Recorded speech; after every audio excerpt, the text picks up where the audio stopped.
All right, even though I missed this prediction, I think this was my favorite match of the day. What was that Shadow Cartel setup?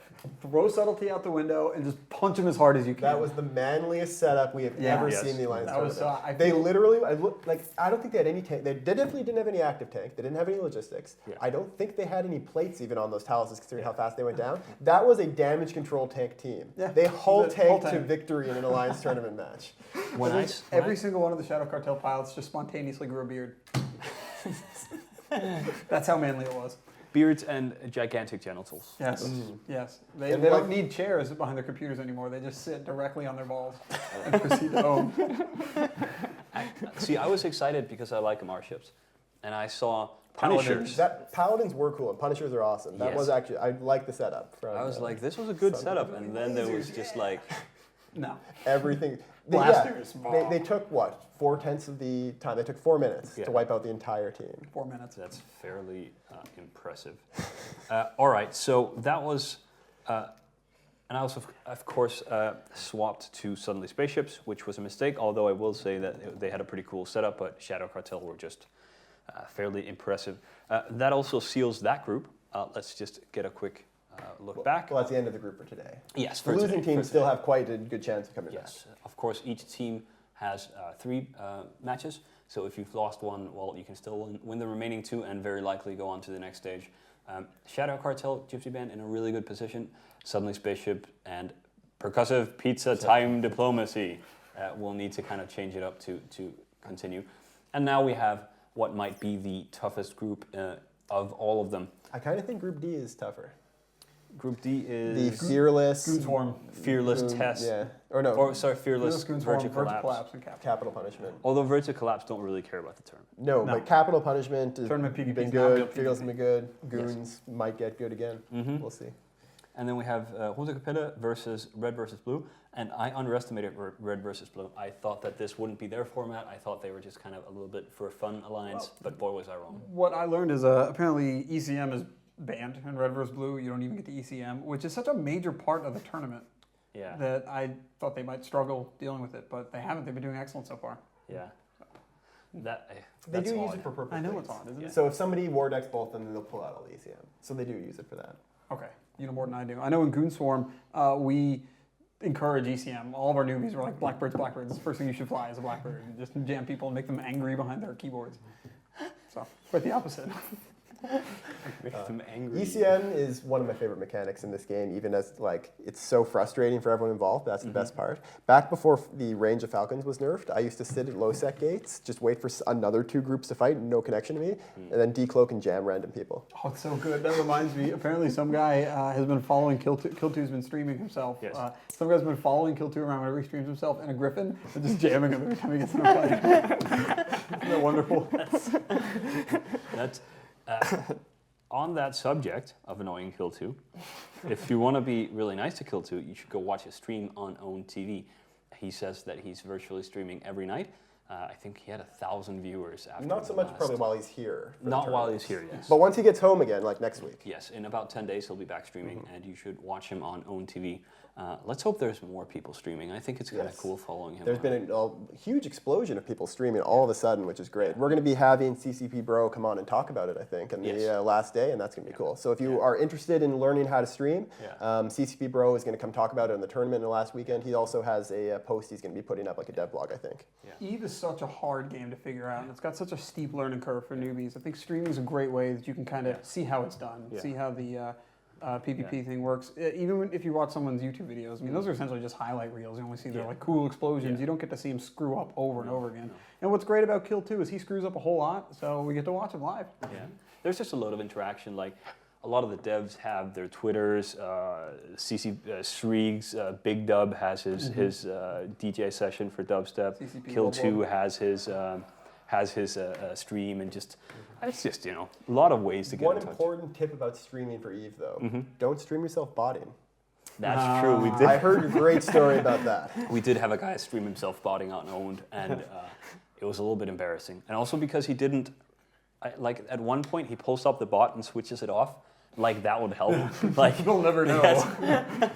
Yeah, that's like turning the security camera off after you've murdered someone, I guess. Right. Well, by the way, I better That's good. Yeah, so no, that was a little bit silly. So I suspect he got banned. Yeah, I think he had like 10 streamers and they were all CCP devs. Yeah, I think so. Poor guy, poor guy. It is summer, so it's slow around the office, so watching people play EVE is something that we do. Also, podcasts. There was a great Faction Warfare podcast. Yeah, I heard that one. Who was it from? 10 Evening News. They did with a bunch of Faction Warfare people together, and I really enjoyed that one. I think they're going to do a whole series of them for different topics. That would be cool. That would be cool. All right, so looking forward to the next matches. We have 2 more. We talked with the other commentators about kind of the depth and difference in setups. I kind of feel like there's more different setups this year than last year. Oh, there definitely is. Absolutely. Why? Yeah. It's a couple of reasons. What happened? How do I set up? Well, we had the patch, of course, and that changed hybrids and made Galente a lot bigger and better, and added new modules too, of course. But also we adjusted the points a little bit, and you don't think of how big of a difference adjusting 1 point here or there can be, but that combined with now having 12-man setups instead of 10-man setups totally changes the dynamic. With 12-man setups, your average points on the team per ship has to drop. So you have to have more frigates, and just generally change things. Yeah, it's a new format. People haven't found the full min-max versions of it. People can't rely on just copying my setups from the PL forum leak. That's a pretty big change. Biggest thing I think so far has been not only T1 frigates got boosted. T1 frigates are great now. Only 2 points. So much utility for 2 points. I love the Tech 1 frigates. I insisted on that change because I was so upset that we did not have those frigates because they're so much fun. Sending a bro fist your way right here. Thank you. Yeah, so, but of course, I mean, there's stuff we can change in the point setup for next year. It makes me a little bit sad that we don't see stealth bombers. But I mean, points-wise, it doesn't make sense. Does it? I think we see plenty of stealth bombers on Tranquility, so not seeing them in the tournament so much doesn't really bother me that much. But like the fights that start with the bombs crossing the field are like easily epic. Yeah, But that's a great way to open up bombs. Well, actually, let's just see what we haven't seen a lot of because I believe I have some stats lying around. Or, well, I may or may not. Let's look at some of the tournament stats here. Let me pull up the Interstellar Correspondence. This is our ISD people who are collecting a load of stats for us. And we have some stats. Possibly later. We haven't seen a lot of Tech 1 battleships. We haven't seen a lot of Tech 1 cruisers. No. I think the issue with those is that Marauders and faction battleships are so much better than the Tech 1s. So the same point. So Vindicators, Balgorns, Paladins, Cronoses. And then for the cruisers, they just get outclassed by the 10-point Tier 1 battlecruisers. I'm trying to think of any T1 battleships I've seen. I think I've only seen Dominixes. Dominixes. Yeah, that was it. I think that's the only one. And although we're seeing a little bit more MR, we virtually saw none in the qualifiers. And apart from the 3 Oracle setups and the Paladin setup, one team that's done pretty decently with Amar is actually Kill It With Fire that we're going to see in 2 matches. They've been relying a lot on curses. They used curses and oracles twice in the prelims. You know, it's funny when I think Amar, I don't think curses usually because I think lasers. Yeah. I don't think of The curses are probably the best tournament ship for Amar. Oh, they're great. Yeah. And they've consistently been good. Oh, and yeah. every tournament. For years. They've been good for like 10 tournaments in a row. I think they fit that niche role where like people are bound to one battlefield, like that you can control what's going on, and you have drones, you have EV. Let's quickly check out some stats. This is actually from my little super. This is me streaming through the internet again. Note the great threads in the tabs there. Yeah. Yes. So as you can see, so frigates, of course, being the filler, has basically they're in every single match, and that of course shows on the stats. We have 215 of those fielded. Assault frigs look like they're in there as well. Kind of unsurprising as well. They all got buffed. They all got buffed, and their point value means that they're just a no-brainer to really pick up. I have absolutely no problem with that. Sometimes I see the battle cruisers and I'm like, man, I wish we'd see some setups that didn't just revolve around battle cruisers. But I have absolutely no problem seeing tons of frigates flying around. Yeah, I think it's cool as well. They get their own little dogfights. They get to do really cool things when they swarm bigger ships. I really like seeing the frigs in there. Yeah, they're really cool. All right, so let's look at the racial stats again. I'm just going to pull them up quickly. Here. And again, please go visit this website. It's the Interstellar Correspondence running this. And they get the results from the matches up super fast, too. They are. Really those guys are pro. Yeah. They're basically kind of like us, but just much more efficient. So anyway, this is the racial stats. Minmatar dominating Kaldari. Galente are creeping up there, and Amar are pretty much So Amar have passed pirate faction ships, which they were like a third of in the qualifiers. So we are seeing a few oracles and other stuff in there, but Minmatar just dominating this tournament. Yeah, as they usually do. Minmatar, I think a lot of people call it. They're good for small really gang stuff. flexible. Yeah.